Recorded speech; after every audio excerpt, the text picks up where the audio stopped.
Jesus. Hallelujah, Lord. Hallelujah, Jesus.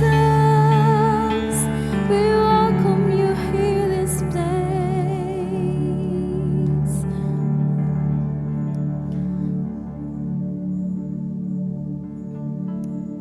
Sa oras po na ito, patuloy po tayong magpasiyasat sa ating Panginoon.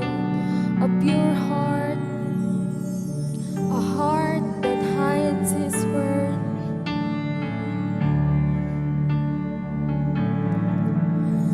A pure heart, that's what I long for. A heart that follows hard after thee. A pure heart, a pure heart, that's what I long for. A heart that follows hard after thee. A heart that hides your word. A heart that hides your word, so that sin may not come in.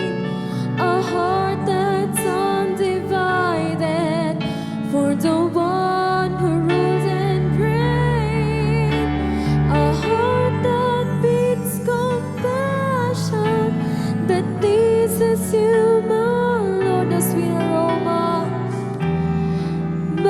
of worship that rises to your throne. A pure heart, a pure heart, that's what I long for. A heart that follows hard, that follows after thee.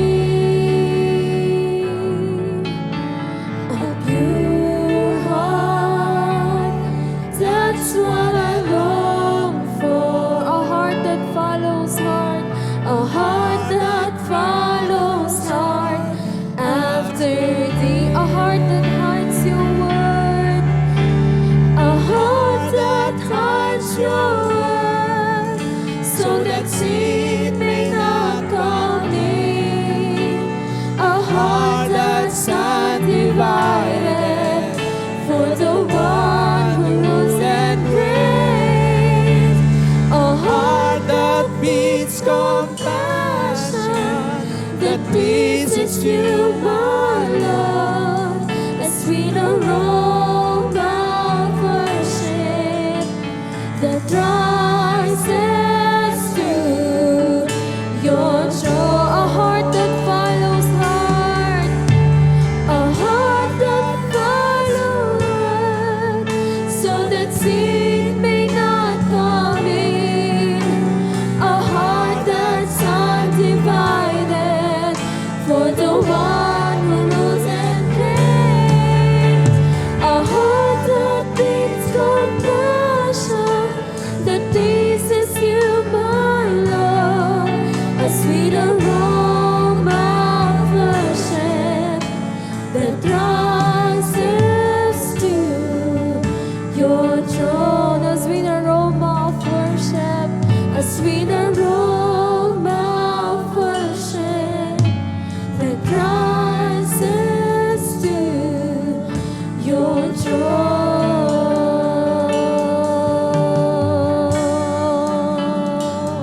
Oh, hallelujah. We worship you.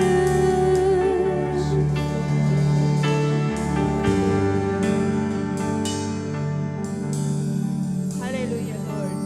Purihin ka, sambahin ka, Panginoon, sa gabing ito. Bigyan mo nga kami, Panginoon, ng pure heart, Panginoon, sa gabing ito. Linisin mo ang aming mga puso, anumang karumit kasalanan ng aming nagawa. Tunay nga, Panginoon, na Ikaw ang nakakakita sa aming mga ginagawa sa araw-araw, Panginoon. Kung hiwalay kami sa iyo, Panginoon, wala kaming magagawa. Kaya't sa gabing ito, bigyan mo kami ng pure heart sa aming pagsamba, Panginoon. Patuloy din bigyan mo kami ng karunungan na maunawaan namin ang iyong kapahayagan na banal na salita sa gabing ito. Ikaw po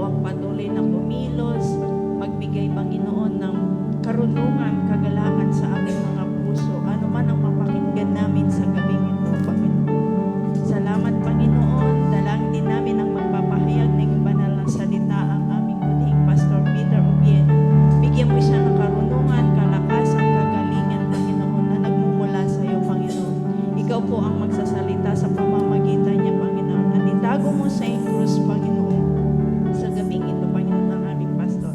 Patuloy, Lord, na samahan kami ng Santong Espiritong Banal sa aming kalagitnaan mula simula hanggang matapos. Ikaw po ang maging programmer at magkocontrol sa lahat ng aming gagawin, Panginoon, sa gabing ito upang mapapurihan ka, mapasalamatan ka at maluwalhati ang iyong pangalan. Ang iyong pangalan, Isus lamang ang may taas sa gabing ito. Balutan mo nga ng iyong mga pangyaring dugo ang iyong gawain ito, Panginoon, at patuloy, Panginoon, kinakaas-out namin ang gawa ng kaaway, espiritu ng kapaguran, out in His name, lahat, Panginoon, ng mga disturbances, mga sakit karamdaman, out in Jesus' name, sapagkat sa gabing ito ay pinagtatagumpay mo na ang iyong gawain, Panginoon, at maging signs and wonder and miracle after preaching your word. Salamat, Panginoon, sa iyo namin ibinabaling ang mataas na papuri, pagdakil at pasasalamat sa tayong pangalan ng aming Panginoong Jesus. Amen and amen and amen. Hallelujah! Patuloy po nating awitan ng ating Panginoon. We will serve the Lord.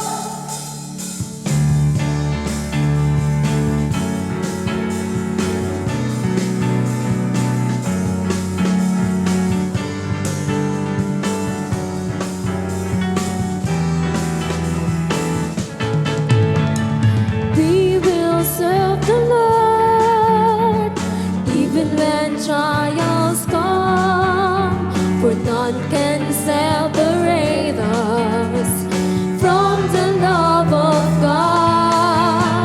And we are more than conquerors, no one can defeat us.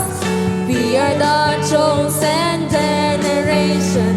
We are the sons of God. We will serve the Lord. We will serve the Lord, even when trials come, for none can separate us from the love of God. And we are more than conquerors, no one can defeat us. We are the chosen generation. We are the sons of God. We will serve the Lord. We will serve the Lord. We will serve the Lord. As for me and my house, we will serve the Lord. We will serve the Lord. And we will serve the Lord. As for me and my house, minsan pa po natin awitin, we will serve the Lord. And we will serve even when trials come, even when trials come, for none can separate us from the love of God. And we are more than conquerors, no one can defeat us. We are the chosen generation. We are the sons of God. We will serve the Lord. We will serve the Lord. We will serve the Lord. As for me and my house, we will serve the Lord. We will serve the Lord. We will serve the Lord. As for me and my house, let the people sing. We will serve the Lord. We will serve the Lord. We will serve the Lord. As for me and my house, we will serve the Lord. We will serve the Lord. And we will serve the Lord. As for me and my house, we will. Sa huling pagkakataon po, we will serve the Lord. We will serve the Lord. We will serve the Lord. As for me and my house,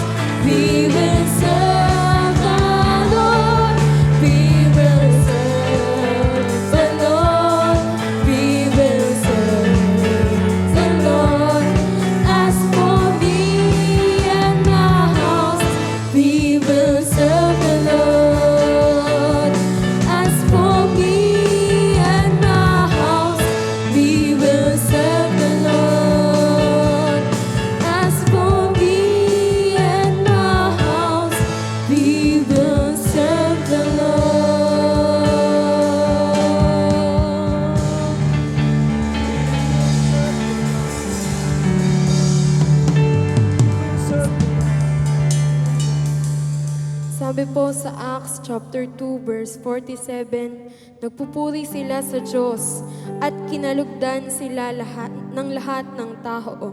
At bawat araw ay idinaragdag sa kanila ng Panginoon ang mga inililigtas. Hayaan po natin na sa ating papuri, sa gabi pong ito ay patuloy nating kalugdan ng ating Panginoon. This is our desire, O God.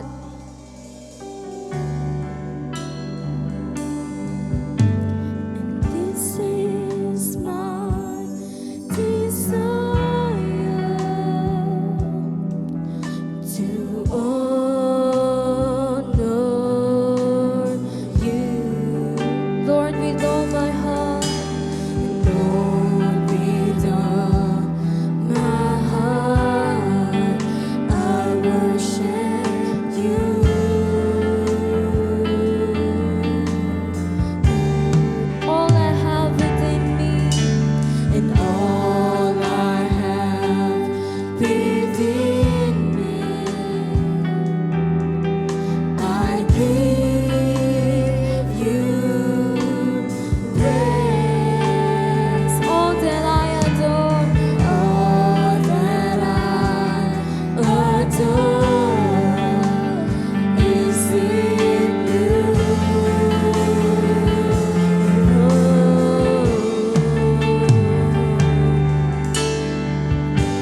And Lord, I give you my heart, I give you my soul. I live for you alone. Every breath that I take, every moment that I'm awake, Lord, have your way in me. Lord, have your way. And this is my desire to honor you.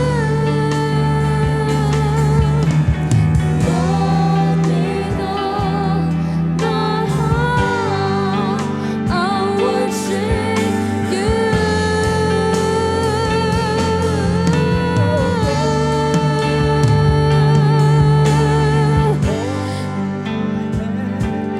Within me, I give you praise. I give you praise. And all that I adore is in you.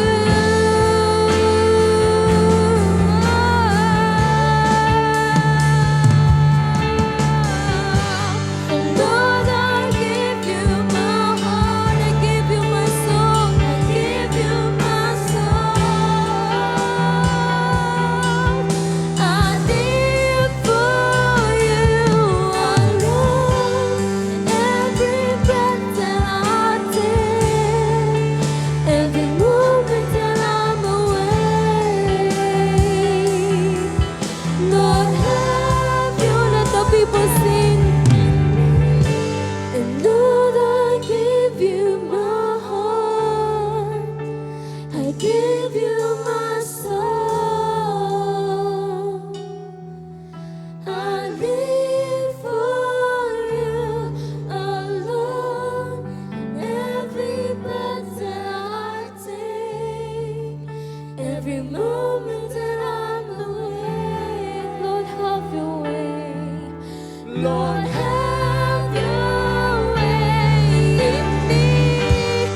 people of God, let us worship the living God. All that is within me. And all that is within me, Oh, we give you praise, oh God. I give you praise. All that I adore is in you. Lift up your voice. Lift up your hands. Let us give all to Jesus. And Lord, I give you my heart. I give you my soul. I live for you alone. Every breath that I take, every moment. every moment that I'm away. Lord, have your way. Lord, have your in me. Lord, I give you my heart. I give you My heart. I give you my soul. I live for you I alone. live For you alone. Every breath that I take. Hallelujah, hallelujah. Every moment that I'm aware. Lord, have your way in me. Have your way. Have your way in us, oh Lord. Have your way, Holy Spirit. Have your way. Feel free, church. Have your way. Allow the Spirit of God. Have your way, oh Lord. Hallelujah, hallelujah. Oh, we worship you, oh God. We bless you. We glorify you. We magnify you, Lord. Thank you, Jesus. Have your way. Palakpakan po natin ang ating Panginoon. Yes. Tayo pong lahat ay makakaupo na.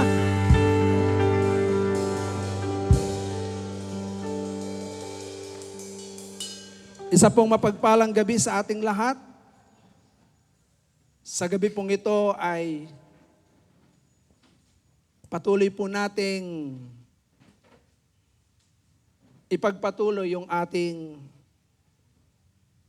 pag-aaral sa pamamagitan ng salita na isinulat ni Apostol Pedro, make our calling and election sure. 2 Peter chapter 2 verse 1 chapter 1 verse 10. Basahin po natin sa Tagalog, though meron po dyan sa ating screen ay English. Ang sabi po rito, kaya nga mga kapatid, lalo kayong maging masigasig upang mapatunayan ninyong kayo ay tinawag at pinili ng Diyos. Kung ganito ang gagawin ninyo, hindi kayo matitisod. So, sa ating mga napag-aralan nung nakaraan ay meron pong 7 katangian na dapat po nating taglayin sa daigdig na ito nating ginagalawan sapagkat napakarami ng mga bagay na pwedeng tayo po ay mahawa. Sapagkat ang daigdig na ito nating ginagalawan ay very corrupt. Amen po ba? Pwedeng isang araw tayo ay matangay kapag hindi po tayo nagkaroon ng pagbabantay. Sapagkat ang Diyos po ay maraming mga pangako na ibinigay. Katulad nga po ng sinasabi diyan, makikita po natin yung 7 katangian na dapat nating taglayin sa ating buhay, yung karakter. Dahil tayo po'y pinagkalooban na ng Diyos ng pananampalataya. Amen po ba? Meron na tayong pananampalataya, pero kinakailangan pa nating i-develop sa ating mga buhay ang mga katangiang ito na dapat sa buhay natin ay nakikita at patuloy na lumalago. Amen po ba? Moral character. Pangalawa, knowledge. Pangatlo, self-control. Pang-apat, endurance. Pang-lima, godliness. At pang-anim ay kindness. At ang panghuli ay love. So ito po ang 7 katangian na dapat meron tayo upang tayo po ay patuloy na maging effective and productive sa daigdig na ito na ating ginagalawan. Sa oras pong ito ay we will discuss about knowledge. Dito po tayo sa knowledge. Natapos na po natin noong nakaraan yung karakter. Amen po ba? Napakahalaga na meron tayong karakter. Kapag wala tayong karakter, may mataas ang pananampalataya natin, bagsak po ang ating pananampalataya. At ngayon din po, knowledge. Ano po ba ang sinasabi sa 2 Peter chapter 1 verse 3? Tingnan muna po natin. Dito po sa 2 Peter chapter 1 verse 3 ay sinasabi, tinanggap natin sa pamamagitan ng kapangyarihan ng Diyos ang lahat ng bagay na magtuturo sa atin upang tayo'y mamuhay na makadiyos. Ito'y dahil sa ating pagkakilala kay Jesus na siya ring tumawag sa atin upang bahaginan tayo ng kanyang kalwalhatian at kadakilaan. So, ito po ay may kinalaman po sa kaalaman. Yung pagkaalam natin patungkol kay Kristo. Kaya nga po dito, makikita natin dun sa ating slide, sa 2 Peter, ay, hindi ko pala nailagay dyan. Okay. So, sa 2 Peter sa English po ay, His divine power has given us everything we need for life. Yung kapangyarihan ng Diyos ay ibinigay ng Diyos para sa atin. Tingnan ninyo, His divine power has given us everything we need for life. Nasa inyo, nasa atin na lahat ang kapangyarihan ng Diyos nakakailanganin natin para tayo po ay mamuhay sa daigdig na ito na matagumpay. At ito po ay may kinalaman po yung ating pagiging makadiyos sa pamamagitan ng full knowledge of the one who called us. Kilala po ba natin yung tumawag sa atin? Pag hindi natin kilala yung tumawag sa atin, may problema po tayo, baka iba ang tumawag sa atin. Amen po ba? Kinakailangan po tayo ay merong full knowledge of the one who called us. Pag sinabing full knowledge, alam po natin ang pasikot-sikot patungkol sa Diyos. Amen po ba? Dahil kapag tayo po'y tinanong patungkol sa Diyos, dapat alam nating sagutin yan. Amen po ba? Pag tinanong, ilan ang Diyos? Ha? Ilan ang Diyos? Dapat alam nating sagutin, isa lamang ang Diyos natin. Amen po ba?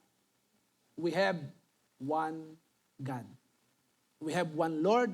We have one baptism.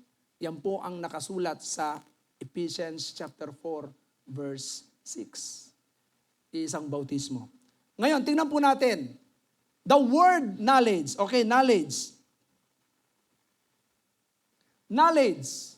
The word knowledge in the Bible denotes an understanding, a recognition, or an acknowledgement. So, ibig sabihin, meron pong pangunawa. Kapag ka sinabing knowledge, ito po ay may kinalaman sa ating pangunawa.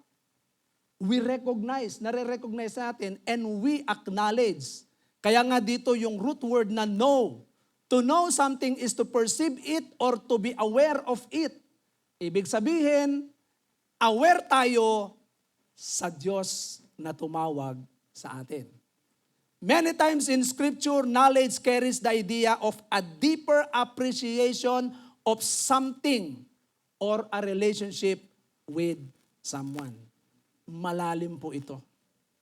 Pagka sinabing knowledge, so the Bible is clear that the knowledge of God is the most valuable knowledge.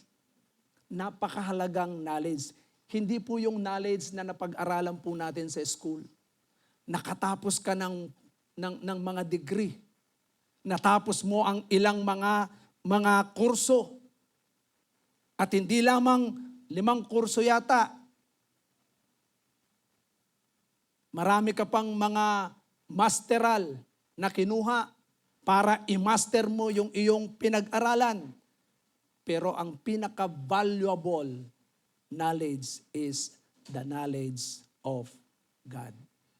So, it is also clear that simply being aware of God's existence is not sufficient. The knowledge of God must encompass the deep appreciation for and relationship with Him. Hindi lamang tayo merong alam sa Diyos, kailangan malalim din yung relasyon natin sa Kanya. Amen po ba?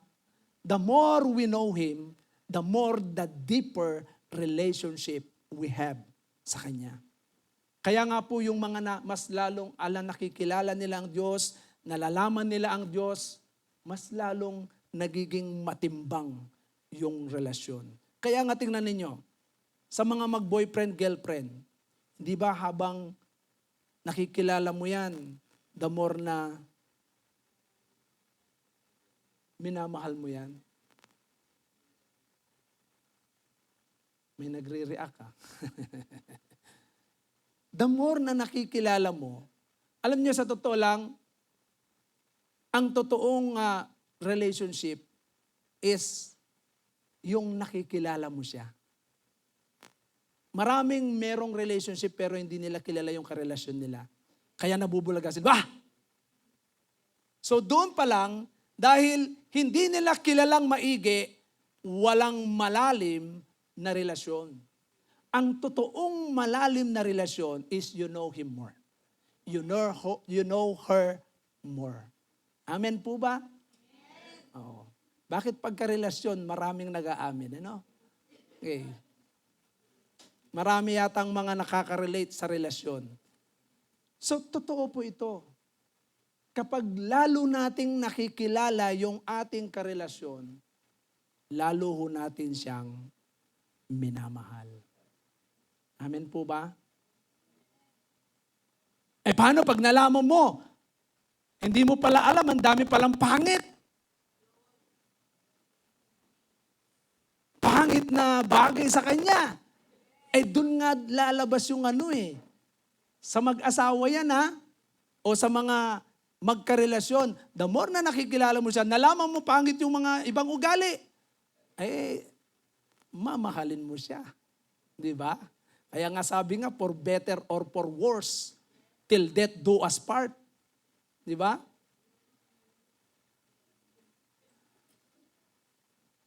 Okay. Punta po tayo sa the knowledge of God. The knowledge of God usually refers to knowing the truth about God.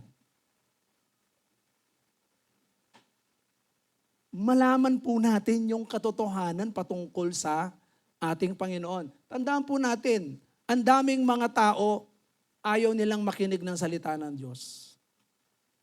Ayaw nila.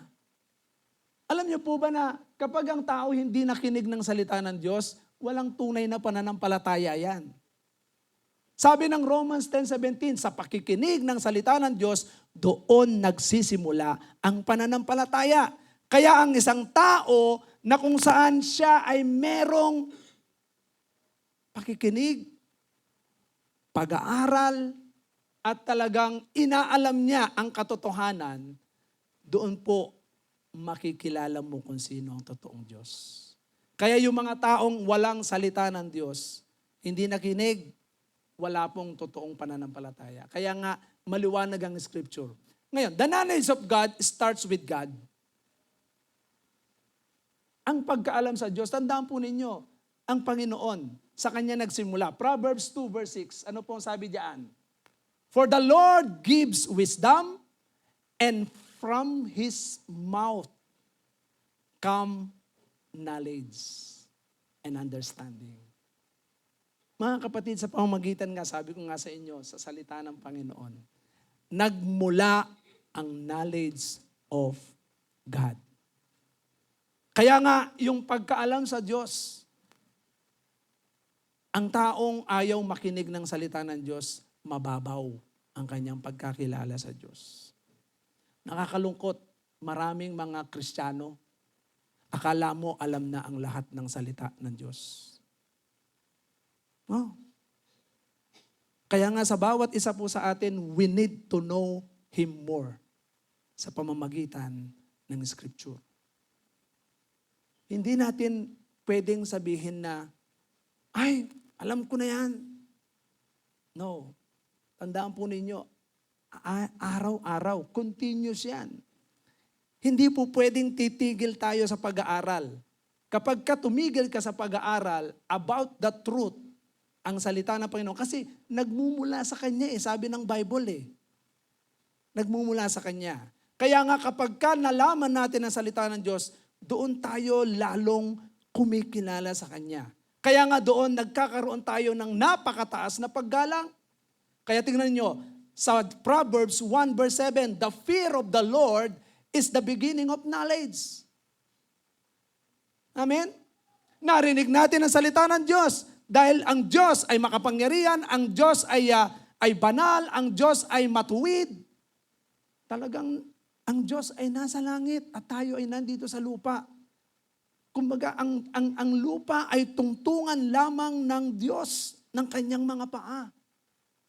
So tingnan natin, kapag ka tayo ay patuloy na tumingin doon sa kalakihan ng Diyos, yung taas ng ating paggalang, doon, lalong tumitibay yung pagkaalam natin at pagkakilala natin sa Diyos. Knowledge.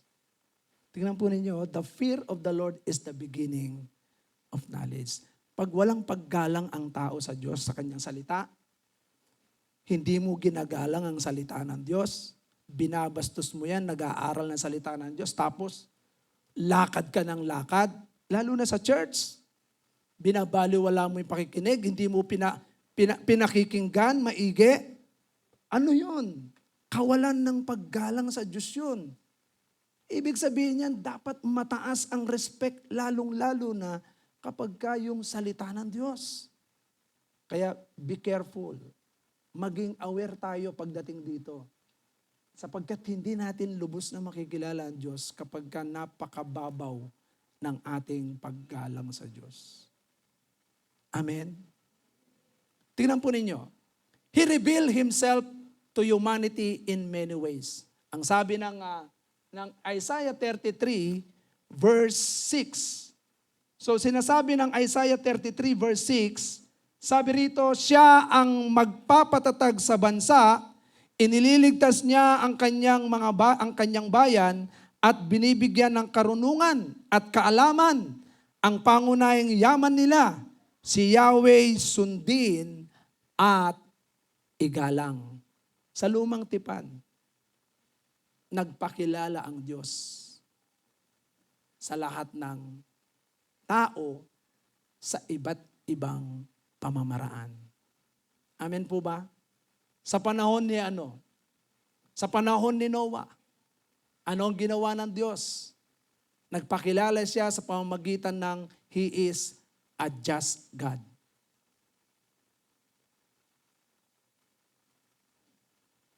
Hindi hayaan ng Diyos na ang kasalanan ng tao ay hindi parusahan. Nga parusahan ng lahat ng gumagawa ng masama. Pagdating po dun sa panahon ni Moses, ganun din, nagpakilala din ng Diyos.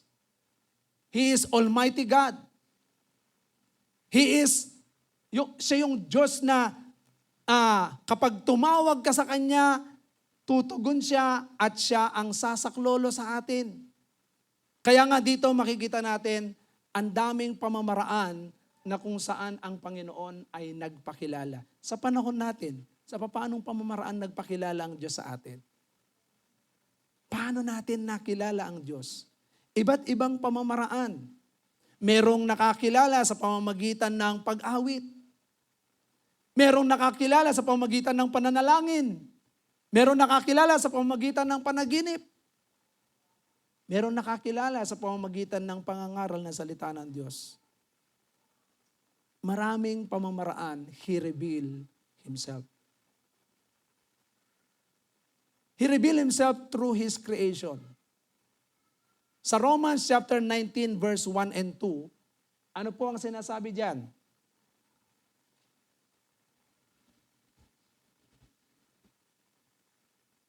Verse 19 to 20.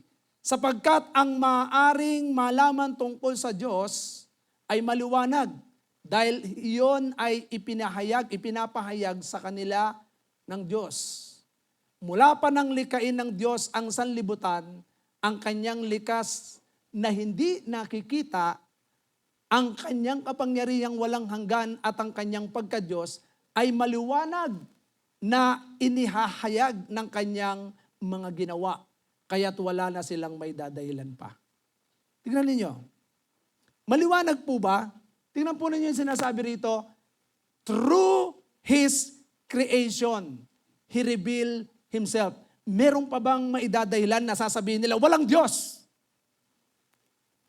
Katulad ng mga nagsasabing, hindi totoo ang Diyos. Evolution lang ang tao. Nanggaling ang tao sa evolution. Nagmula ito sa mga unggoy. Maniniwala po ba kayo doon? Gusto nyo bang galing kayo sa unggoy? At sinasabi ng marami, walang Diyos. Lalong-lalo na po yung mga atheists. These are the people who don't believe God exists. Kaya nga sabi ng Bible it is impossible to please God without faith that He exists. Kinakailangan maniwala tayo na ang Diyos ay nag-i-exist. Kaya nga dito sa pamamagitan ng kanyang creation, nagpakilala ang Panginoon. Sa Romans 11 verse 33, anong sabi diyan? Sa Romans chapter 11 verse 33, lubhang napakasagana ng kayamanan ng Diyos, di matarok ang kanyang karunungan at kaalaman. Sino ang makakapagpaliwanag ng kanyang mga kapasyahan? Sino ang makakaunawa ng kanyang mga pamamaraan gaya ng nasusulat? Tandaan po natin, pagka tinignan mo yung hangin na lang, pero hindi natin nakikita, pero nararamdaman natin. At ang laki ng nagagawa nito sa ating mga buhay. Kaya nga yung isang matanda na, nung siya ay, ewan ko kung napanood na ninyo to, matanda na siya. Na-hospital siya. Tapos nung na-hospital siya, nilagyan siya ng oxygen dahil di siya makahinga. Nung siya ay sisingilin na, napakalaki ng kanyang bill. Sabi niya, nabuhay ako ng ganito katagal. Sabi niya, libre ang hanging nilalanghap ko. Tapos sabi niya, napakamahal ng hangin nyo. Di ba? Pumunta ka sa ospital. Pag inoxygen ka, ilang araw ka doon.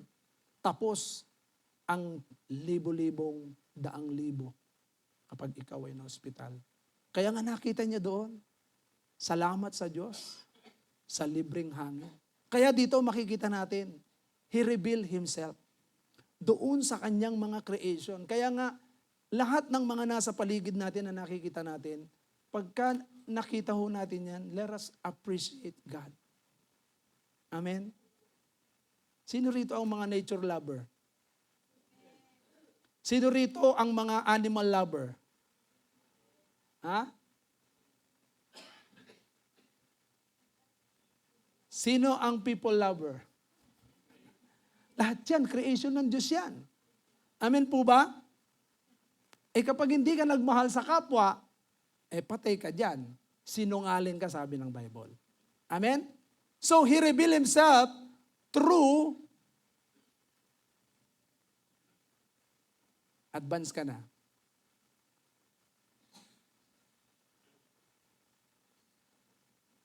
through our Lord Jesus Christ. He revealed Himself through our Lord Jesus Christ. Sa Colossians chapter 2, verse 2 hanggang 3. Tingnan po ninyo. Colossians 2, chapter 2, verse 2 hanggang 3.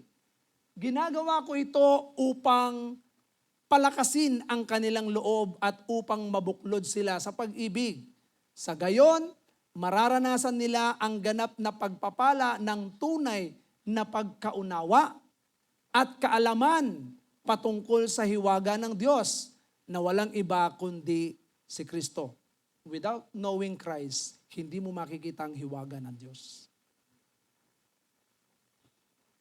Verse 3. Anong sabi sa verse 3? Sa pamamagitan niya, nahayag ang lahat ng kayamanan ng karunungan at kaalaman ng Diyos. Jesus Christ is the embodiment knowledge of God. Siya po yung nagkatawang tao na karunungan ng Diyos. Kaya sa pamamagitan ng karunungan ng ating Panginoong Jesucristo, ay ng Diyos, na ipahayag ni Kristo ang karunungan ng Diyos.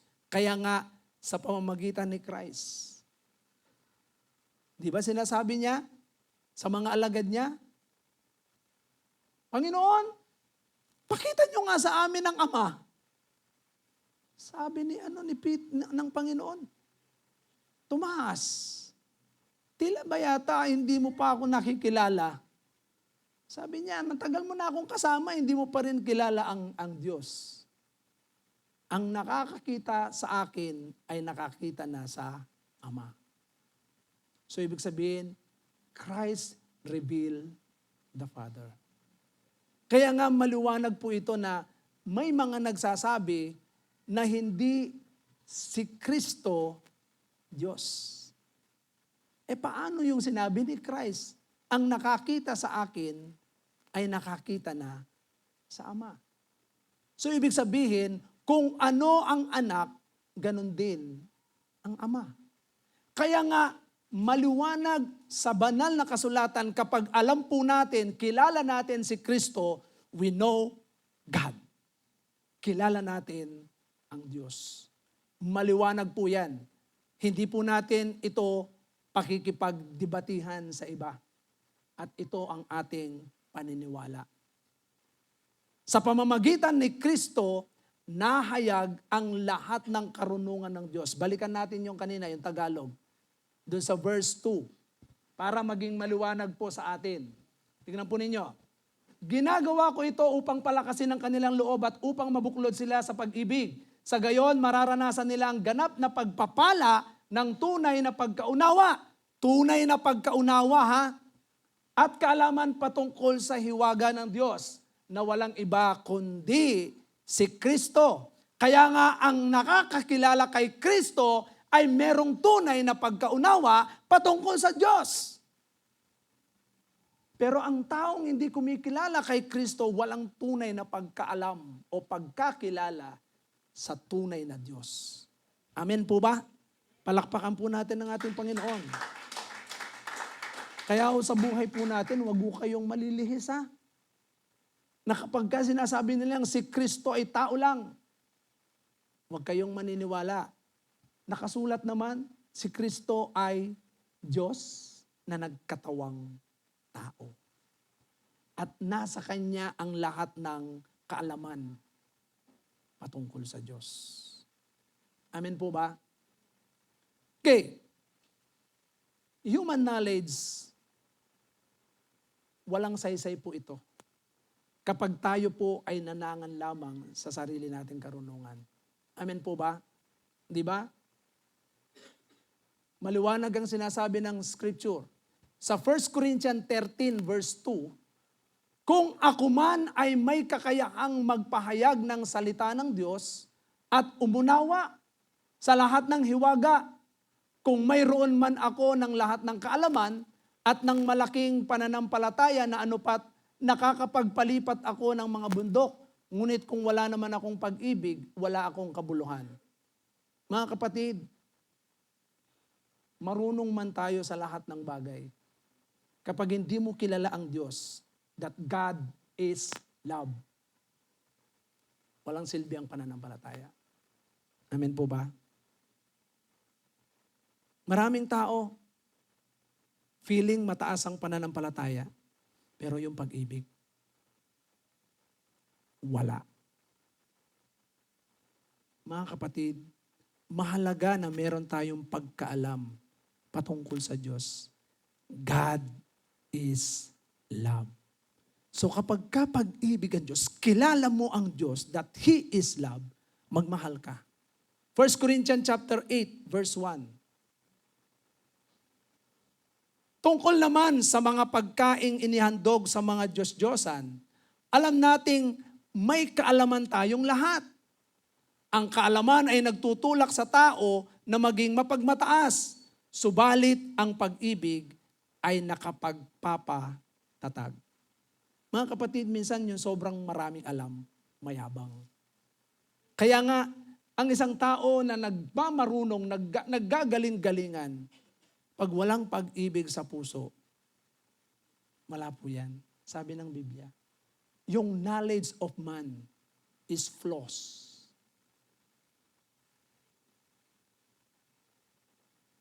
Walang kabuluhan po yan.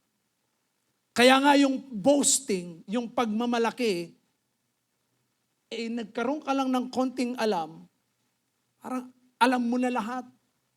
Parang ang yabang na natin, nawala na yung pag-ibig. Kaya nga maliwanag yung sinasabi diyan, ang kaalaman ay nagtutulak sa tao na maging mapagmataas. Kaya nga sinasabi ni tingnan ninyo sa Ecclesiastes 1 verse 17 to 18. Sabi ni Haring Solomon, si Haring Solomon ang pinakamatalinong tao sa balat ng lupa. Sabi niya, pinag-aralan kong mabuti ang pagkakaiba ng karunungan at ng kamangmangan, ng katalinuhan at ng kabaliwan. Ngunit napatunayan kong ito rin ay tulad lang ng paghahabol sa hangin. Biro mo, yung matalino, yung magaling, sabi niya, habang lumalawak ang karunungan ay dumarami ang alalahanin. At habang dumarami ang nalalaman ay lalong tumitindi ang kapigatian. Kaya yung mga taong maraming alam, daming kapigatian yan. Kasi nga, bakit? Alam mo na lahat ng bagay Wala kang pag-ibig, mayabang ka. Kasi pinangangalandakan mo yung iyong nalalaman. Alam niyo, sa totoo lang, totoo po ito. Pagka yung tingin mo sa sarili mo, alam mo na lahat, wala kang magiging kaibigan.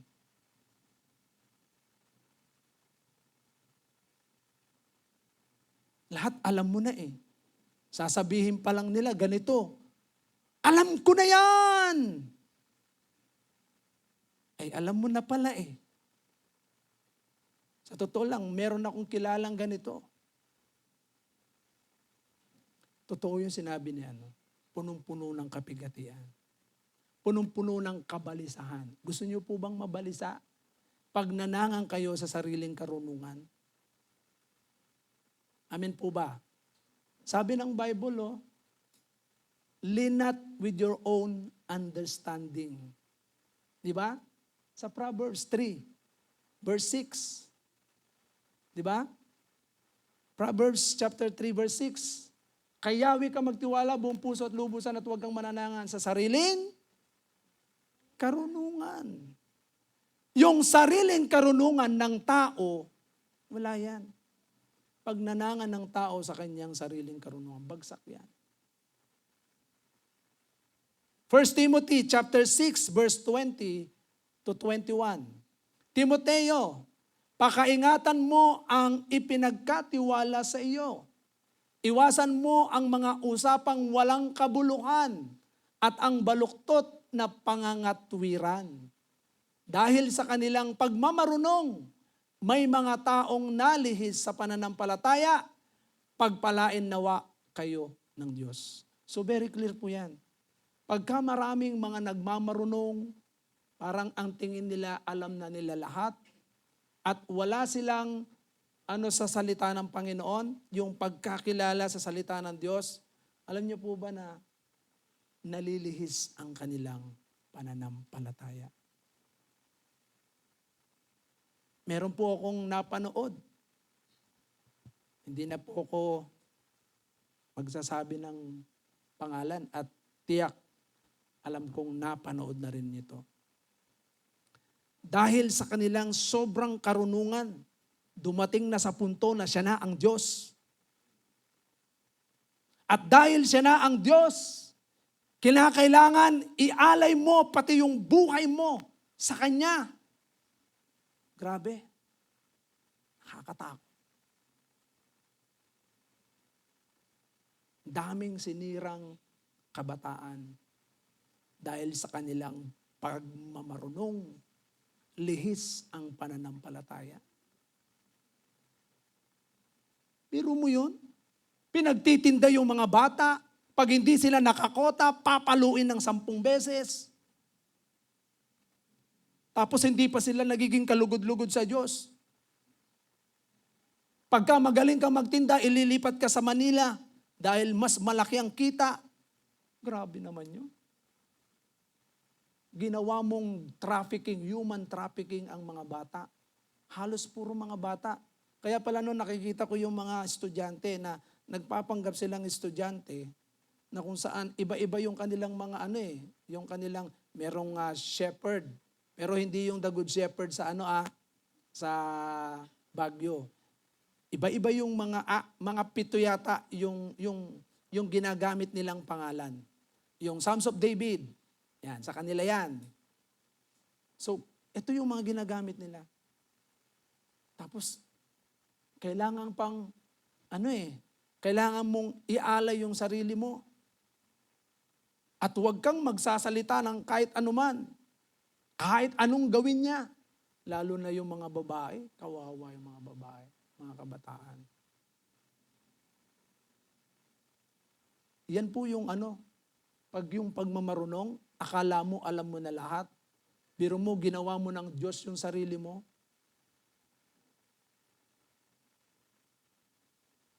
Yan po yung sinasabi doon.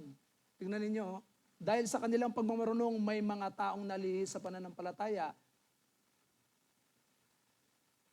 Nalihis yung pananampalataya nila, yung paniniwala nila na siya na talaga yung Diyos. At may mga pagkakataon pa, lahat ng mga ari-arian nila pinagbebenta. Inutusan niya na ibenta kasi babalik na. Kumbaga, magwawakas na ang daigdig. Parang si yan, isa rin yan si Senior Aguila. Grabe din yun. Sapilitan din, papakasal mo yung mga kabataan dun sa mga Buti na lang dito po sa atin. Tama po yung ating pananampalataya. Amen po ba? Bakit? Hindi tayo lumalayo sa sinasabi ng Biblia. Amen po ba? Hindi natin dinadagdagan at hindi rin natin binabawasan. Bakit? Ang magdagdag at magbawas sa kanyang salita ay ibubulid sa dagat-dagatang apoy na impyerno. Kaya yung mga taong yan na nagdagdag ng kanilang karunungan para ituro sa tao at sila ay malihis sa pananampalataya, ibubulid yan sa impyerno. Amen po ba? Kaya sa oras pong ito, yung pagmamarunong, yung sariling karunungan ng tao ay mauuwi ito sa kapahamakan. Lihis na pananampalataya. Kaya nga po, ang taong merong karunungan sa Diyos, ito po yung tama ang pananampalataya. Amen po ba? So how to know Him more? Paano natin makikilala ang Diyos? Mga kapatid, we need to know Him more through His Word. Sa pamamagitan ng kanyang salita. Sa 2 Timothy 3:16, makikita po natin yung sinasabi diyan, no? Ang lahat ng kasulatan ay kinasiya ng Diyos at nagagamit sa pagtuturo ng katotohanan. Tingnan po ninyo pakinggan nyo pong maigi ito. Linawin po nating maigi sa ating mga isip at puso. Bakit tayo pumupunta sa church? Di ba merong nagtuturo ng salita ng Diyos? Mga kapatid, pakinggan nyo pong maigi. Itinuturo ang salita ng Diyos. Ang salita ng Diyos, dito po natin makikilala at malalaman ang buhay na Diyos, ang kanyang kalooban. Kung ano ang kalooban ng Diyos. Kaya nga, every time na meron pong pagtuturo ng salita ng Diyos, maging excited po tayo. Amen po ba? Huwag na huwag kayong liliban sa mga gawain katulad ng mga pagtitipon na katulad nito. Kasi dito po, tingnan po ninyong maigi pagtuturo ng katotohanan. Ito po yan yung salita ng Diyos. Pag ikaw ay nandoon sa ibang lugar at wala ka sa pag-aaral ng salita ng Diyos, pakikinig, paano ka matututo? Mahalaga po na kapag tayo po ay may mga gawain ng pag-aaral, makinig po tayo. Amen po ba? Tingnan nyo, pagtuturo. Tingnan po ninyo yung pagtuturo ng katotohanan. Dadalhin po tayo sa kalooban ng Panginoon. Diretso yan. Pero yung cycle po nito, meron pong mga dyan Makikita po natin dito sa baba. Yung diretso pagka tayo dumaan doon, marami pong hatak ng sanlibutan yan. Amen po ba? Kapag nakapakinig tayo, nag-aral tayo ng salita ng Diyos, pagdaan mo doon, dadaan ka doon sa mga, katulad ng sinasabi sa 2 Peter, merong corruption. Hatak ang sanlibutan po sa atin.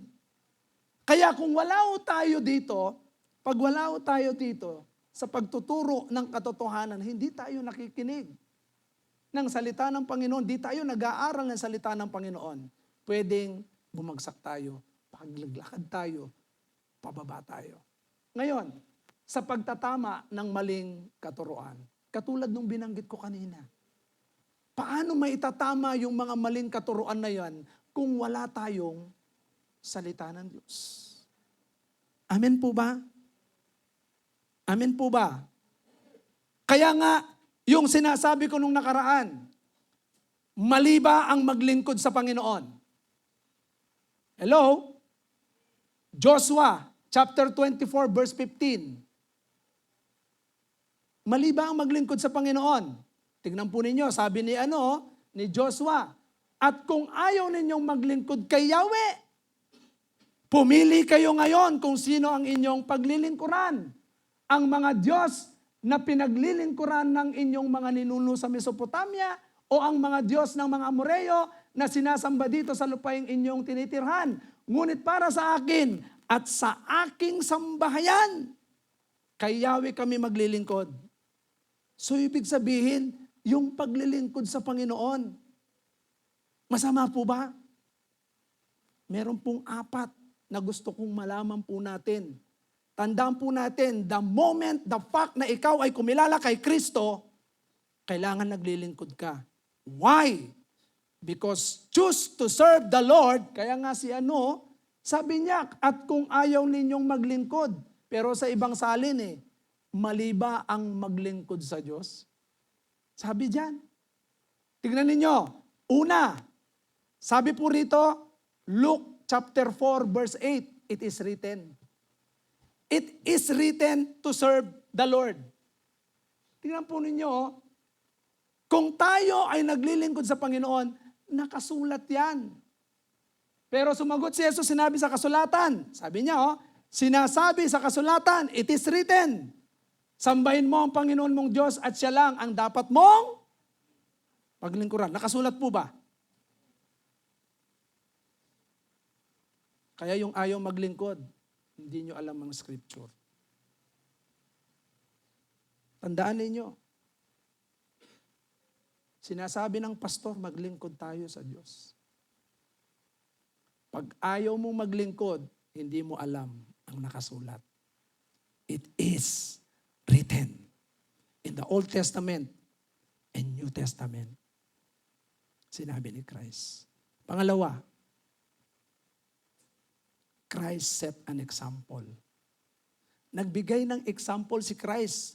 Kung tayo ay maglilingkod sa Panginoon, kinakailangan tayong mag-set ng halimbawa. Bakit? Nag-set din ng halimbawa si Christ.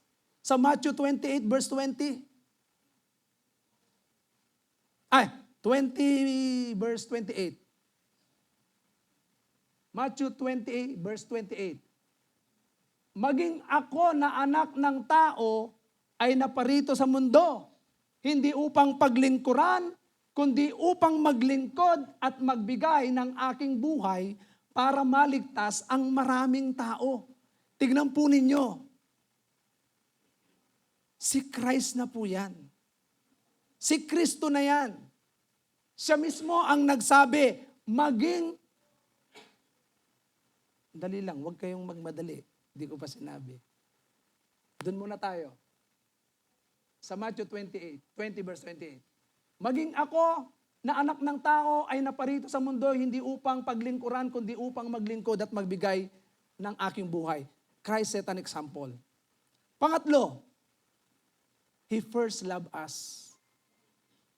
Hindi ho tayong unang nagmahal sa Diyos. Bakit tayo naglilingkod? Sa 1 John 4:9, makikita po natin, pinakita po diyan. Hindi tayo sasabihin natin, ay, maglilingkod ako sa Panginoon dahil mahal na mahal ko siya. Mali. Maglilingkod tayo sa Diyos dahil siya ang unang nagmahal sa atin. Ipinakita ng Diyos ang kanyang pag-ibig sa atin nang isinugo niya ang kaisa-isang anak dito sa mundo upang sa pamamagitan niya ay magkaroon tayo ng buhay na walang hanggan. Verse 10, ito ang tunay na pag-ibig, hindi tayong umibig sa Diyos, kundi siya ang umibig. Siya ang umibig sa atin at isinugo niya ang kanyang anak upang akuin ang ating mga kasalanan para sa kapatawaran natin. Verse 11, mga minamahal, kung ganoon na lamang ang pag-ibig ng Diyos sa atin, nararapat lamang na mag-ibigan tayo.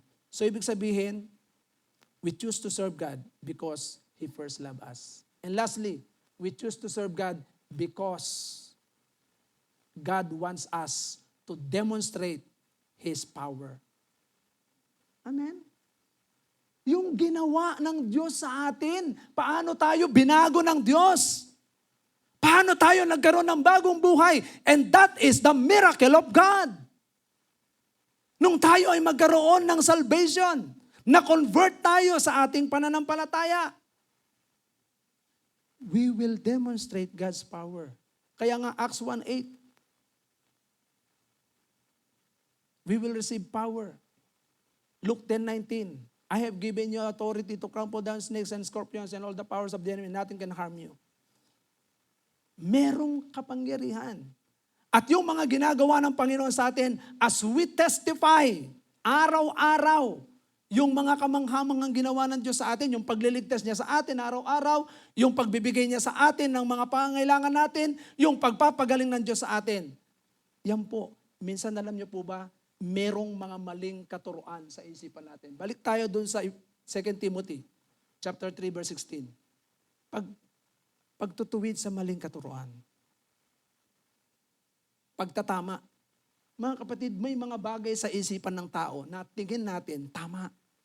Pero tandaan po natin, the scripture tells us the truth. If you know the truth, sabi ng John 8:32, pag nalaman mo ang katotohanan na magpapalaya sa atin.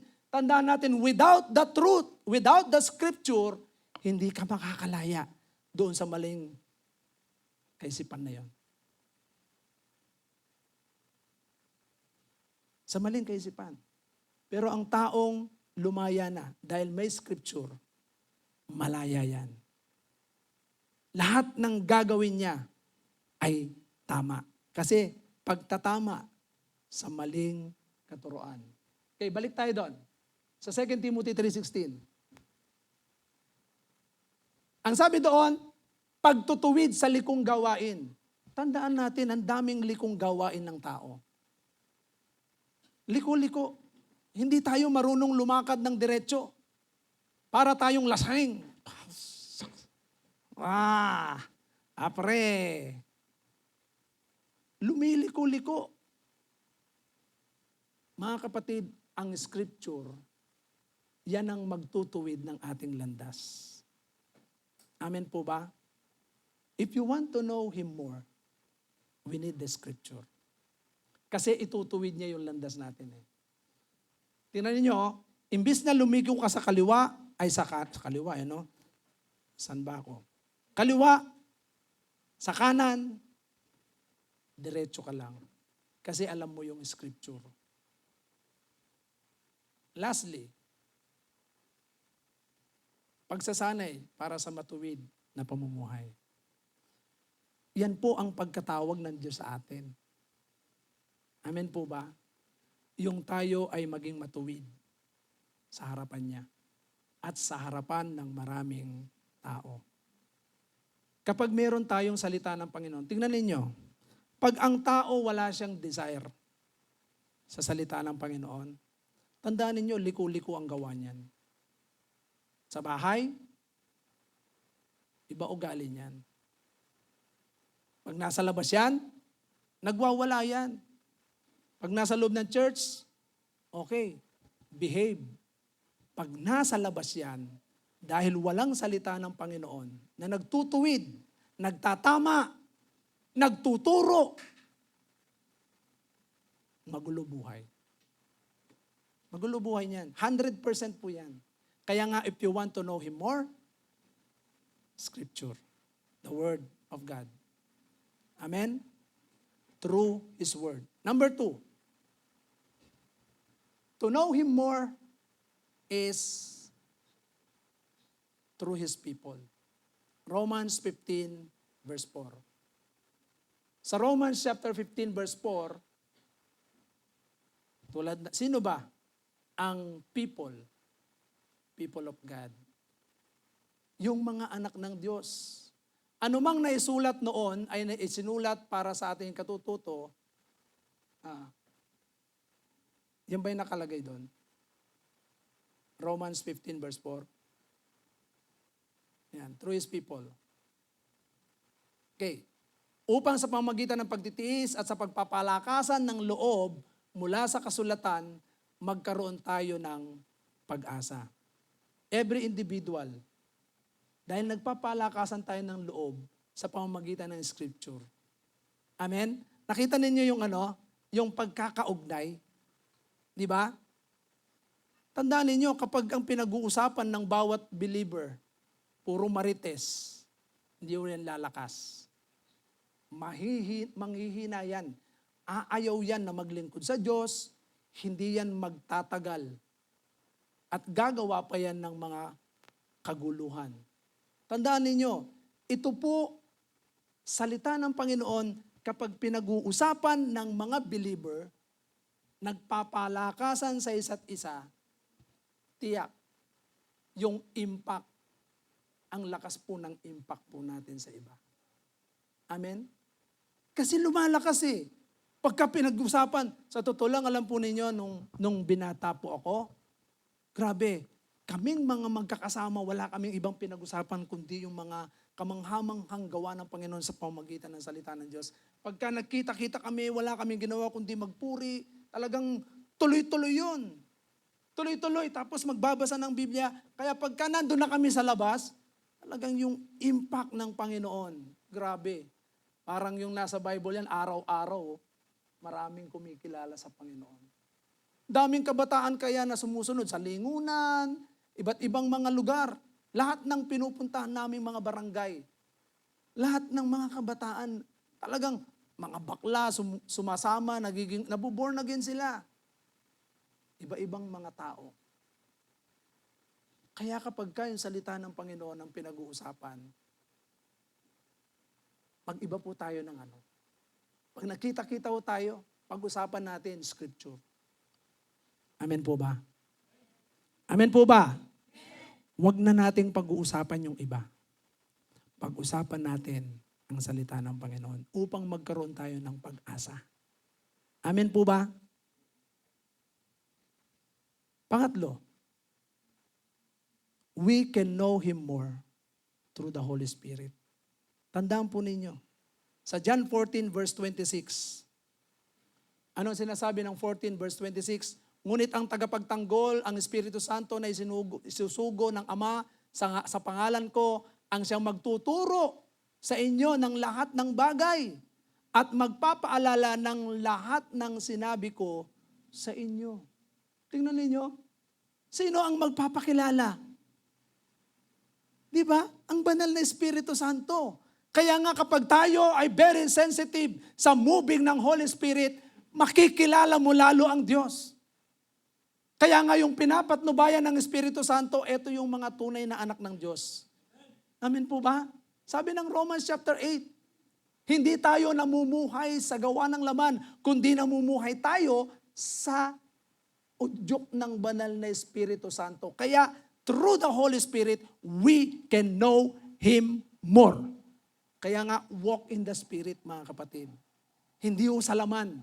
Huwag ho nating hayaan yung nasa ng laman ang siyang laging nangingibabaw.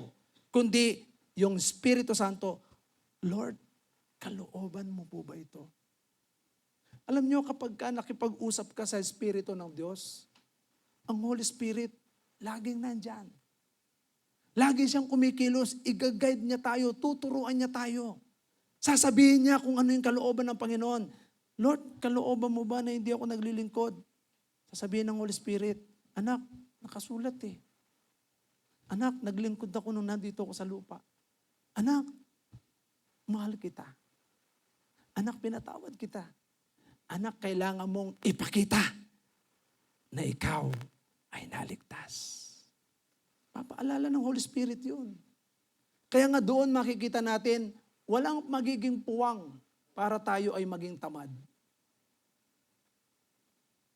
No, maalala natin yung lahat ng ang Holy Spirit. Pero pag hindi ka marunong makinig sa Holy Spirit, pinakikinggan mo yung laman, ay hindi mo matututunan. You cannot know Him more. Pero kapag tayo ay sensitive sa banal na Espiritu Santo, the Holy Spirit will speak in our heart. Lagi yan.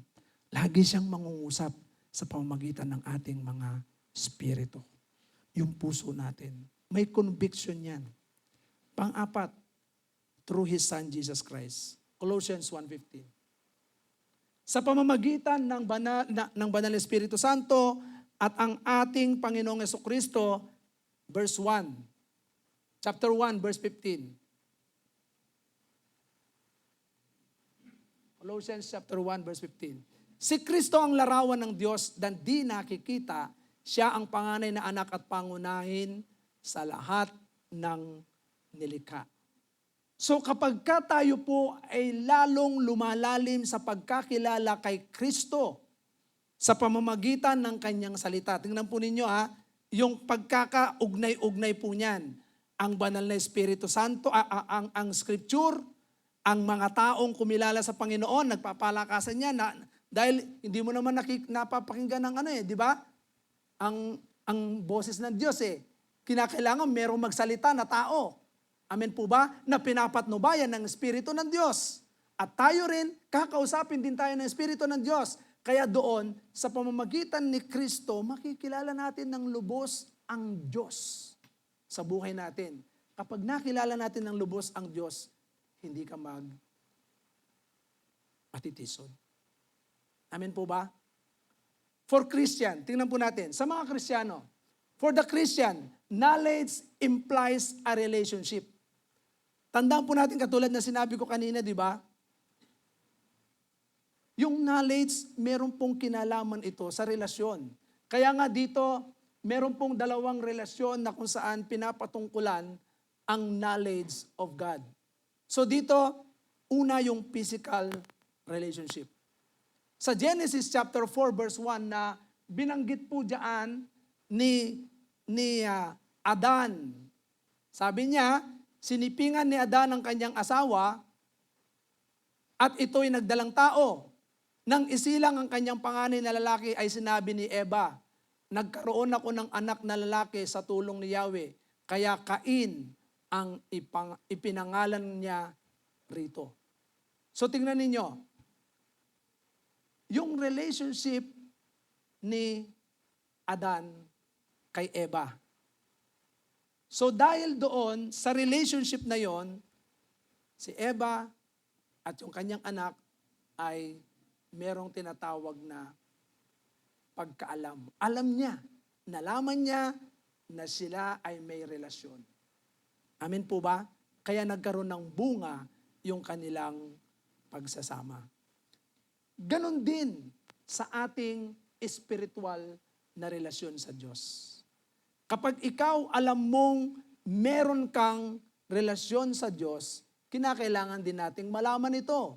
So yung relasyong pisikal at relasyong spiritual, mahalaga yung relasyong pisikal, pero mas mahalaga ang relasyong spiritual. So paano ito? Sa pamamagitan ng ating Panginoong Jesucristo, tingnan po ninyo sa John 10:14, sabi niya, I know my sheep, and my sheep know my voice.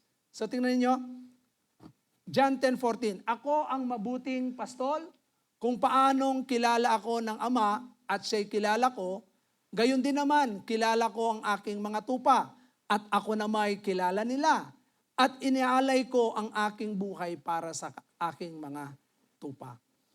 Ibig sabihin, kilala ng Diyos ang kanyang tupa at kilala din ng mga tupa ang Diyos. Kaya nga, kung ang Ama, kilala niya ang anak, kilala din ng anak ang Ama. Nakuha ninyo?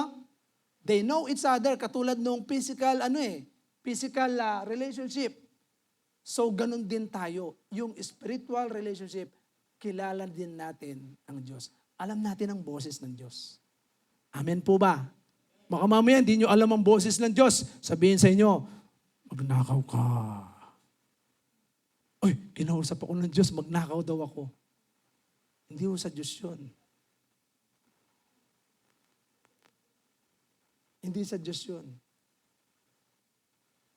Pag sinabi ng ginigising kang para manalangin, matulog ka. Sa Diyos po ba yun?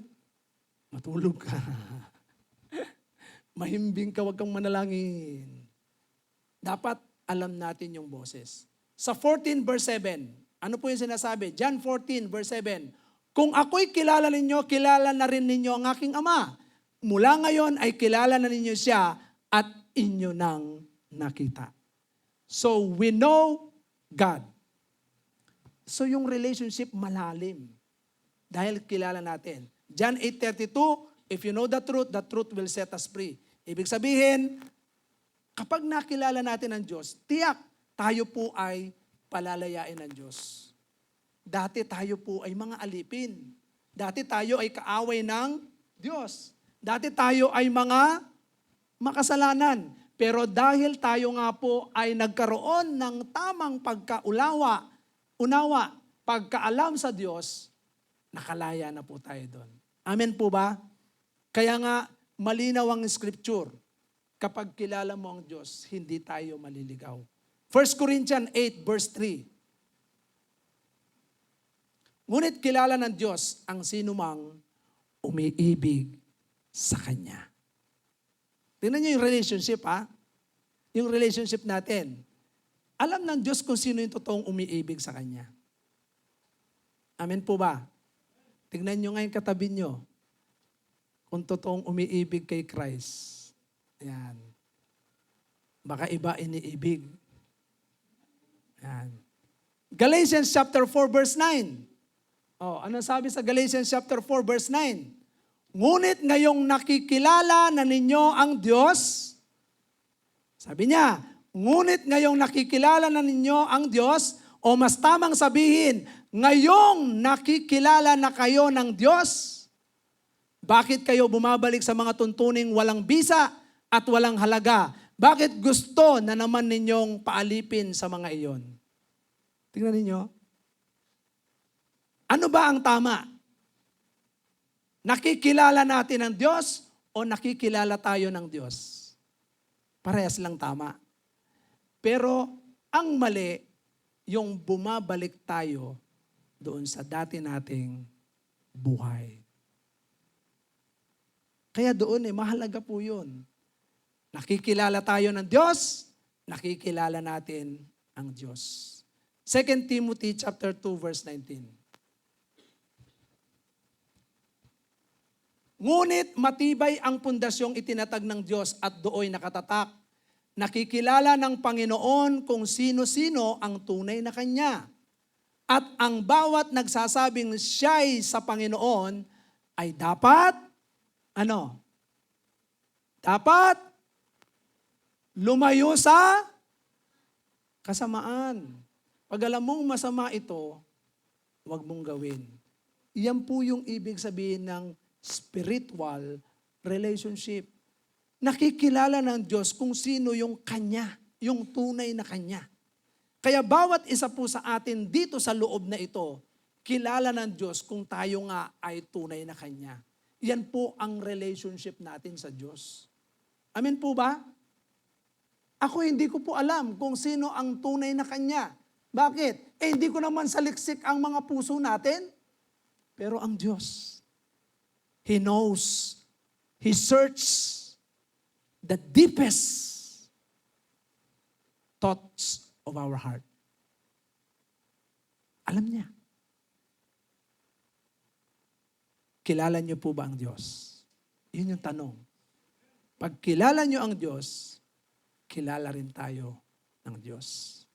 Warning, kapag nireject natin ang kaalaman. Tingnan po ninyo kapag nireject natin ang kaalaman patungkol sa Kanya, eto po mga kapatid, sabi ng Hosea chapter 4 verse 6, nalipol ang aking bayan dahil sa kamangmangan, sapagkat itinakwil ninyo ang karunungan. Karunungan ng ano? Karunungan ng Diyos. Kapag ang isang tao nire-reject niya ang karunungan ng Diyos at karunungan niya ang kanyang pinipilit, meron pong tinatawag na rejection ng Diyos yan. Itinatakwil ko rin kayo bilang pari at dahil kinalimutan ninyo ang kautusan ng inyong Diyos, kalilimutan ko rin ang inyong mga anak. Merong rejection. If we reject the knowledge of God, nireject natin, ayaw natin ito. Reject din tayo sa Diyos. Maniwala kayo. Kaya ako, hindi na po ako, dati pagka para akong apektado Pag ayaw pakinggan yung salita ng Diyos. Pero ito yung sabi ng Diyos If you reject God's knowledge, God will also reject you. Amen po ba? Kaya ngayon, hindi na po ako apektado doon. Pag ayaw mong makinig, wag mo. Ikaw din ang makakaranas niyan, hindi ako. Pero pag nakinig ka sa kaalaman patungkol sa Diyos, then God will know you more also. Amen po ba? Romans 1 verse 21 to 25. Sabi rito, kahit alam nilang may Diyos, siya'y hindi nila pinararangalan bilang Diyos, ni pinasasalamatan. Tingnan ninyo alam nilang may Diyos. Pero ayaw nilang magpasalamat, ayaw nilang parangalan ng Diyos. Sa halip, naghaka-haka sila ng mga bagay na walang kabuluhan, kaya nagdilim ang hangal nilang pag-iisip. Nagdidilim ang pag-iisip ng mga taong ayaw kumilala sa Diyos. Sila'y nagmamarunong, ngunit lumitaw na sila'y mga hangal. Tinalikuran nila ang kalwalatian ng Diyos na walang kamatayan, at ang sinamba nila ay mga larawan ng mga taong may kamatayan, ng mga ibon, ng mga hayop na may 4 na paa at ng mga hayop na gumagapang. Kaya tinayaan na sila ng Diyos sa kanilang maruruming pagnanasa hanggang sa hindi na nila mapigil ang paggawa ng kahalayan sa isa't isa. Verse 25. Ang katotohanan tungkol sa Diyos ay tinalikuran at pinalitan nila ng kasinungalingan. Sinamba nila at pinaglingkuran ang mga nilikha sa halip na ang lumikha na siyang dapat papurihan magpakailanman. Amen. Once we reject the knowledge of God, tandaan po natin, kapahamakan yan. Amen po ba? Mapiperish yung buhay natin. At tingnan ninyo, puro kasinungalingan ang magiging ipamumuhay ng tao. Kasinungalingan, kahalayan, karumal-dumal sa harapan ng Diyos. Pagtalikod sa Diyos. 2 Peter chapter 2, verse 20. Anong sinasabi ng 2 Peter chapter 2, verse 20? Nakaiwas na sa kasamaan ng daigdig ang mga taong kumilala kay Hesukristo. Tingnan niyo po ha. Ngunit kung muli silang maakit sa dating masamang gawain at tuluyang mahulog dito, ang magiging kalagayan nila ay masahol pa sa dati. Tingnan niyo. Kung ikaw ay binago ng Panginoon, ganito ka kasama. Kapag ka tinalikuran mo ang pagkaalam patungkol sa Diyos, mas masahol ka pa sa dati. Kaya wag na nating lasain pa na tumalikod sa Diyos. Amen po ba? This is a warning. Warning po ito. So start seeking God. Start seeking knowledge. Sa Proverbs chapter 2, verse 4 hanggang 6, tingnan po ninyo. Medyo mahaba-haba po ang ating ngayon, pag-aaral. Pero maniwala kayo, you will benefit. Magbe-benepisyo po tayo ng malaki. Sapagkat nais ng Panginoon sa buhay po natin ay tayo po ay gamitin. Kung ito ay parang pilak na iyong hahanapin at tulad ng ginto na inyong miminahin, malalaman mo kung ano ang kahulugan ng paggalang at pagsunod kay Yahweh. At matatamo ang kaalaman tungkol sa Diyos. Sapagkat si Yahweh ang nagkakaloob ng karunungan, sa bibig niya ang kaalaman at unawa. Mga kapatid, seek God. Seek knowledge. Katulad ng isang ginto. Katulad ng isang pilak na talagang mamahaling, mamahaling bato na kung saan ariin natin itong mahalagang bato. Amen po ba? When we start seeking God, pagka sinimulan mo, Lord, I want to know you more. Gusto kitang makilala sa mas malalim na kaparaanan. Tignan po ninyo, kapag nandun sa desire ng puso natin, we start seeking God, ang Diyos ang magpapakilala sa atin. Let us be an impact about the knowledge of God. Tayo po ay maging impact. Tignan po ninyo yung mga nakasulat diyan. Alam niyo po ba, nais ng Panginoon, this 2024, gusto ng Panginoon maging impact tayo. Hindi tayo impacto, ha? Hindi tayo impacta. Kundi, let us be an impact about the knowledge of God. 2 Corinthians 4 verse 6, sapagkat ang Diyos na nagsabing, mula sa kadiliman ay sisilang ang liwanag, ay siya ring nagbigay liwanag sa mga aming isip, upang makilala namin ang kaluwalhatian ng Diyos na nahayag sa mukha ni Kristo. Let your light shine. Amen po ba? Yung pagkakilala natin kay Christ, dapat makita yung kaningningan ni Kristo. Amen po ba? Colossians 1, verse 9 to 12. Kaya't mula nang marinig namin ito, patuloy naming idinadalangin sa Diyos na sana'y paunawa niya sa inyo ng lubusan ang kanyang kalooban sa pamamagitan ng karunungan at pangunawang kaloob ng Espiritu. Sa gayon, makakapamuhay na kayo ng karapat-dapat at kalugod-lugod sa Diyos, sa Panginoon, sasagana sa lahat ng uri ng mabubuting gawa at lalawak ang inyong pagkakilala sa Diyos. Idinadalangin din naming patatagin niya kayo sa tulong ng kanyang dakilang kapangyarihan upang inyong matiis na masaya at may pagtsatsaga ang lahat ng bagay. Verse 12. Lagi kayong magpasalamat sa Ama sapagkat minarapat niyang makabahagi kayo.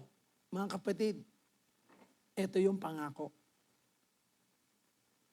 To participate the divine nature.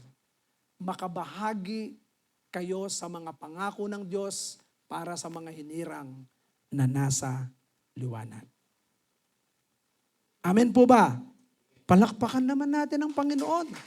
Kung tayo ay nasa liwanag, wala ho tayo sa kadiliman. Niliwanagan na tayo ng Diyos. 2 Corinthians 2 verse 14. Ngunit salamat sa Diyos at lagi niya kaming sinasama sa parada ng tagumpay ni Kristo. Dahil sa aming pakikipag-isa sa Kanya at sa pamamagitan namin ay pinalalaganap ng Diyos sa lahat ng dako ang mabangong halimuyak ng pagkakilala sa Kanya. Amen po ba? Dahil tayo po ay mabangong halimuyak, yung pagkakilala natin kay Christ, kasama po tayo palagi sa tagumpay. Laging nagtatagumpay yan. Mga kapatid, maniwala kayo. Hindi yan biguan. Kasi nga, bakit? Tayo po ay mabangong samyo. Katulad nung prayer ni Paul sa Colossians, chapter 1, verse 9 to 12, makikita natin yung prayer doon na tayo ay makakapamuhay ng nararapat at talagang kalugod-lugod sa Panginoon. 2 Corinthians 10 verse 5. Alam niyo po ba na dapat nating gapiin sa pamamagitan ng pagkaalam natin kay Kristo yung mga matitigas na ulo na kaisipan. Tingnan po ninyo, ginagapi namin ang lahat ng pagmamataas laban sa kaalaman tungkol sa Diyos. At binibihag namin ang lahat ng isipan upang, matutong sumunod kay Kristo. Mga kapatid, take note, tayo po ay magkaroon ng impact sa iba. Na lahat ng taong makakausap natin, mabihag natin yung kaisipan. Tandaan po natin, lagi tayo mag-iiwan sa isip nila that they belong to God. Amen po ba? They belong to God. Dapat mabasag yung kaalaman na talagang tayo po ay mapagmataas sa Diyos. Ephesians 4:13. Alam niyo po ba na kapag nagkaroon na ng talagang ganap na kaalaman ang bawat isa po sa atin, alam niyo po ba magkakaisa po tayong lahat? Amen po ba? Yung pagkakilala natin kay Kristo, pag nalaman natin siya ng lubos, sabi niya, hanggang makamtan natin ang isang pananampalataya at pagkakilala sa anak ng Diyos at maging ganap ang ating pagkatao ayon sa pagiging ganap ni Kristo. Amen po ba? Alam niyo po ba kapag nalaman na natin lahat ng mga patungkol sa Diyos, magiging ganap na po tayo. Sa ngayon, hindi pa tayo ganap. Pero kailangan po nating i-practice. Let us be an impact sa lahat ng mga tao about the knowledge of God. 2 Peter chapter 1 verse 8. Tingnan po ninyo yung nakasulat dyan. Sa 2 Peter chapter 1 verse 8. For if you possess these qualities and if they continue to increase, tingnan po ninyo if you possess these qualities and if they continue to increase, pwede po bang makuha ko yung mga mata po natin? Tingnan po kayo sa Tingnan po ninyo yung nakasulat dyan. Tingnan po ninyo yung mga naka-highlight dyan. Sabi niya, for if you, ano po yun? Possess these qualities. Ano yung qualities na pinag-aaralan natin ngayon? Knowledge, kaalaman. Kaalaman ng tao po ba o kaalaman patungkol sa Diyos? Patungkol sa Diyos. And if they continue to increase, pag ito ay patuloy na umangat, lumaki, umusbong, lumago, nag-matured. Tingnan po ninyo, meron pong sinasabi diyan, dahil sa pagkakilala natin sa ating Panginoon, hindi po tayo magiging ineffective and unproductive.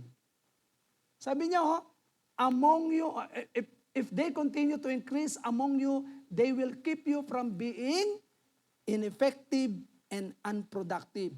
Mga kapatid, gusto ng Panginoon na tayo po ay mga effective and productive na kumikilala kay Kristo. Amen po ba? Yung knowledge of our Lord Jesus Christ, dapat effective tayo dyan. Amen po ba? Next. 2 Peter chapter 1 verse 10. Tingnan po ninyo. For if you keep on doing this, sabi niya, you will never fail. hindi ho tayo babagsak. Kaya ho mga kapatid, yung pagkatawag ng Diyos sa atin, more practice, more eager. Amen po ba? Amen po ba? So let your knowledge be an impact to many people everywhere we go. Amen po ba? Hayaan po natin, tayo po ay maging impact sa marami. Kahit saan man tayo pumunta. Kaya ang buhay po natin, this 2024, it should be an impact of the knowledge of God. Hindi po yung knowledge natin. It is the knowledge of God. Palakpakan po natin ang ating Panginoon. Tayo pong lahat ay yumukot, pumikit at tayo manalangin. Dakilang Diyos na makapangyarihan sa lahat. Patuloy ko pong itinataas sa iyo ang iyong mga lingkod na ito. Patuloy mo, Panginoon, na palawakin, palawigin ang pagkaalam po namin sa iyo. Alisin mo ang mga balakid ng kaaway upang kami akitin na lumayo sa kaalaman patungkol sa iyo. Hayaan mong patayin mo, O Diyos, ang anumang pagnanasa na kung saan pagnanasa ng korupsyon, ng paggawa ng masama sa daigdig na ito. Hayaan mo po, O Diyos, ang pagnanasa na ikaw ay makilala namin sa mas malalim na kaparaanan ay patuloy na dumaloy sa iyong mga anak. Salamat po, pagpalain mo po, O Diyos, ang gabing ito na mula ngayon, Lord, we will desire to seek you more in our heart, in our soul, in our life, and even, O God, ikaw, Panginoon, ang patuloy na hanapin namin. Pwede po bang awitin natin minsan itong awit na to? This is my desire. Hallelujah, hallelujah.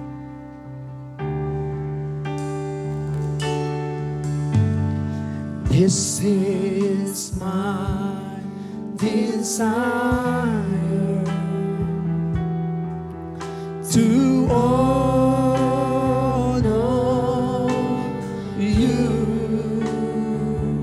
Lord, with all my heart. Lord, with all My heart, I worship you. Oh, all I have within me, I give you praise, oh God, because we know you more. Lahat ng ito, Panginoon, ay galing sa iyo. All that I adore is in you. Oh, Lord, I give you my heart. Lord, I give you my heart. Lord, we give our heart to you to know you more. Yes. I live for you alone. For you alone. Every breath that I take, every moment that I'm away, Lord, have your way. Lord, have your way. Lord, I give you my heart. Lord, I give you my heart. I give you my soul.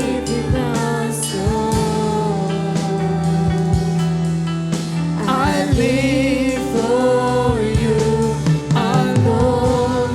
Every breath that I take, every moment that I'm away. Lord, have your way. Have your way in me. Panginoon, salamat po. Have your way. Hayaan mong patuloy, O Diyos, na lumalim ang aming pagkakilala sa iyo upang ang aming relasyon sa iyo ay tumibay, tumatag, lumago, at patuloy na ang impact sa maraming tao, Panginoon. Makita nila ang kaningningan, ang liwanag na nagmumula sa aming Panginoong Jesucristo sa buhay po namin. Salamat po ng marami. Pagpalain mo ang iyong mga anak na ito sa gabing ito. Ito po ang aming samot dalangin. Everybody say, Amen and Amen. Hallelujah, patuloy po nating pasalamatan ang Diyos na nakikilala natin. Salamat sa dakilang may akda.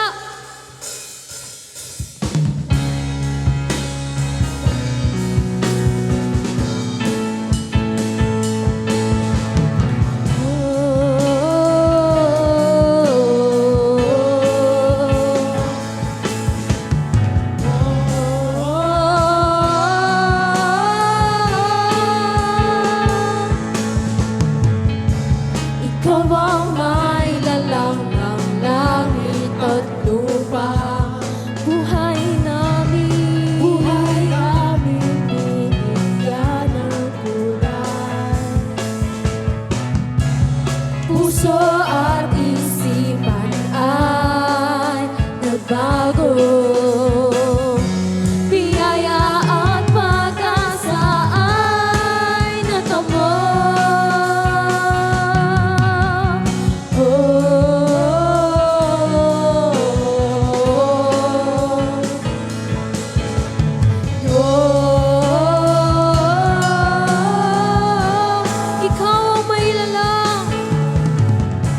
Ikaw ang may lalang ng langit at lupa. Buhay namin binigyan ng kulay. Puso at isipan ay nagbago. Biyaya at pag-asa ay natamo. Salamat sa iyo. Salamat sa iyo, O Diyos na dakila. Ikaw ang may akda ng langit at lupa. Kahanga-hanga iyong mga gawa. Kabutihan mo'y walang katapusan. Walang hanggang pasasalamat sa dakilang may akda. Salamat sa iyo, O Diyos na dakila. Ikaw may akda. Ikaw ang may akda ng langit at lupa. Kahanga-hanga iyong mga gawa. Kabutihan walang katapusan. Walang hanggang pasasalamat sa dakilang may akda.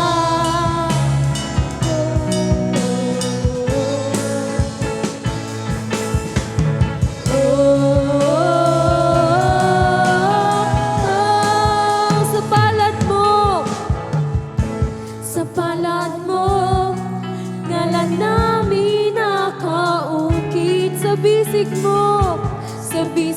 mo, buhay namin lumalakas. Sa yakap mo, nadalaman sa pag-ibig mo, natamoy kaligtasan sa palad mo. Sa palad mo, ngalan namin nakaukit sa bisig mo, buhay namin lumalakas.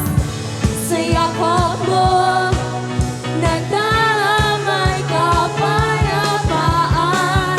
Sa pag-ibig mo, natamoy kaligtasan. Salamat sa iyo. Salamat sa iyo, O Diyos na dakila. Ikaw ang may akda ng langit at lupa. Kahanga-hanga